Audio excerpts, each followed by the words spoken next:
What if I told you America's biggest cities are quietly rewriting the rules of capitalism? In New York City, the government wants to replace private grocery stores with city-run food markets. New York City mayoral primary, socialist candidate Zoran Mandani, he proposes to open grocery stores owned and operated by the government. I'm Zoran Mamdani, and as mayor, I will create a network of city-owned grocery stores. It's like a public option for produce. We will redirect city funds from corporate supermarkets to city-owned grocery stores. They're also pushing to make public buses free.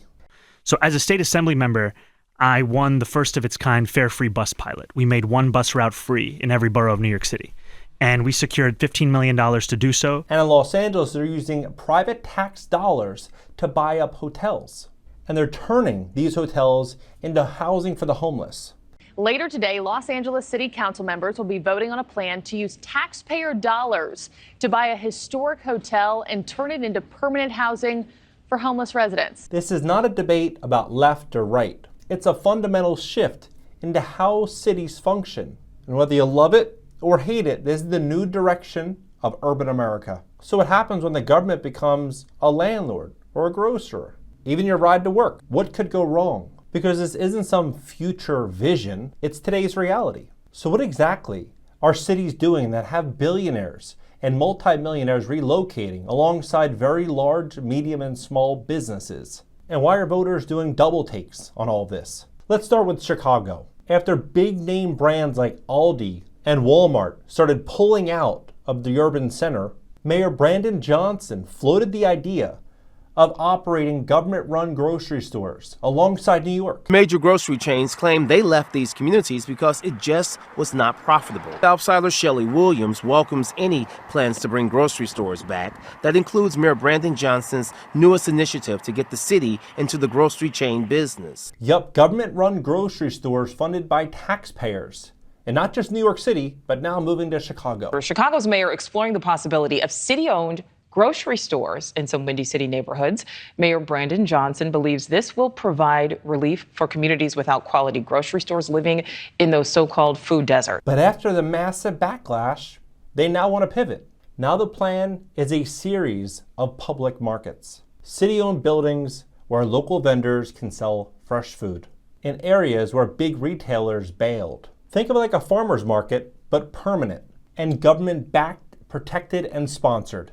Meanwhile, in New York City, Zoran Mamdani, yes, the socialist candidate that just won the mayoral primary, wants to make all city buses completely free. He's already run a pilot program with 5 fare-free lines across the 5 boroughs, and now he's going all in. The idea, if people can't afford to get to work, maybe the government should step in and pick up the tab. And in Los Angeles, the government's not just handing out vouchers, they're buying entire hotels under a program titled Project Homekey. LA has already spent hundreds of millions of dollars turning private hotels to government-run homeless shelters. They're not waiting on developers, they're becoming developers. But while city leaders are throwing out buzzwords like equity and affordability, business leaders, they've had enough. They're heading to the exit. Ken Griffin of Citadel, one of the largest hedge funds in the world, he's packed his bags in Chicago and he's left for Miami. The reason, he says, crime and politics combined is a big problem, and it's anti-growth. Corporate exodus from Chicago continues. Billionaire Ken Griffin is relocating his hedge fund firm headquarters from Chicago to Miami. That single move took thousands of jobs away from the city and billions of dollars in revenue away from Chicago. And it's not just Citadel. Tyson Foods, they also left Chicago. Boeing, they also packed their bags. Caterpillar, they followed them too. Even TTX, the train car giant, they left. In cities like San Francisco, it's become a corporate bloodbath. Twitter, Oracle, Charles Schwab, they all left. Chevron joined them. Since 2020, 70 major companies have all packed their bags and left San Francisco. Office vacancy rates are at all-time highs. Many offices around San Francisco are sitting empty tonight, with new data showing the city's vacancy rate at an all-time high. And the downtown looks like an absolute ghost town. Remember this mall when it was packed with stores just 10 years ago. On this day, that is no longer the case. Before the pandemic, San Francisco's downtown was one of the most dynamic commercial districts in the country, home to some of the nation's biggest retailers. But today, many of those businesses have abandoned the city. Where are they going? Florida, Texas, Arizona? Anywhere with lower taxes, a friendlier environment for business, and one that will be pro-growth. And here's the twist. For every billionaire packing up, there's a rising political star saying, let them leave. To a lot of people, that all sounds great. Free buses, cheap groceries, guaranteed housing. But here's the problem. Once you start giving those things away, how do you stop? In Erie, Kansas, they tried this. They opened up a private grocery store. Within months, it was bleeding money. And they had to shut it down. Grocery stores are only running on 1% to 3% margins. And they had to find out the hard way that running a grocery store is not easy and it's not super profitable at a small scale. You still need customers, staff, supply chains. You need that profit margin. The city said they needed customers to spend an average of $50 to be at break even. The average customer was spending $14. And this was not a small attempt by Kansas. They spent $17 million on this store. In Kansas City, a supermarket subsidized with millions of taxpayer dollars is on the verge of closing. Still lost nearly $1 million last year alone. Low foot traffic, robberies, empty shelves. The store has lost almost $900,000 in the last year, and because of that, the store's owners haven't even been able to stock the store properly, so people coming here aren't even getting what they need. Now use your imagination. That was Kansas. What would happen in Chicago, in New York City? Even free transit has its trade-offs. When cities cut fares, they lose tax revenue, which means somebody has to pay. The money doesn't come from thin air. And usually that somebody is the business owner, the taxpayer. And if there's no stable funding, services suffer. And that free bus, now it's stuck in traffic. That government grocery, they're still waiting on produce. Public programs without adequate funding turn into a public disappointment. And when the system stretches too far without the proper support, things usually break, which is exactly why every founder or anyone building long-term wealth should hear this next part. Here's a question every founder, investor, and legacy builder needs to ask right now. Is what you've built actually protected? Because most entrepreneurs think their LLC, trust, or estate plan is enough, until the system proves otherwise. We're in a time where rules are changing fast. Lawsuits are up, regulatory overreach is growing, and even your protected assets could be exposed in the wrong structure. That's why I want to put something on your radar. A 2-hour event online that breaks down the legal frameworks smart founders are using to restructure their business, estates, and assets in a way that's built to last, no matter what happens in the system. Here's what it covers: how to reposition your business and estate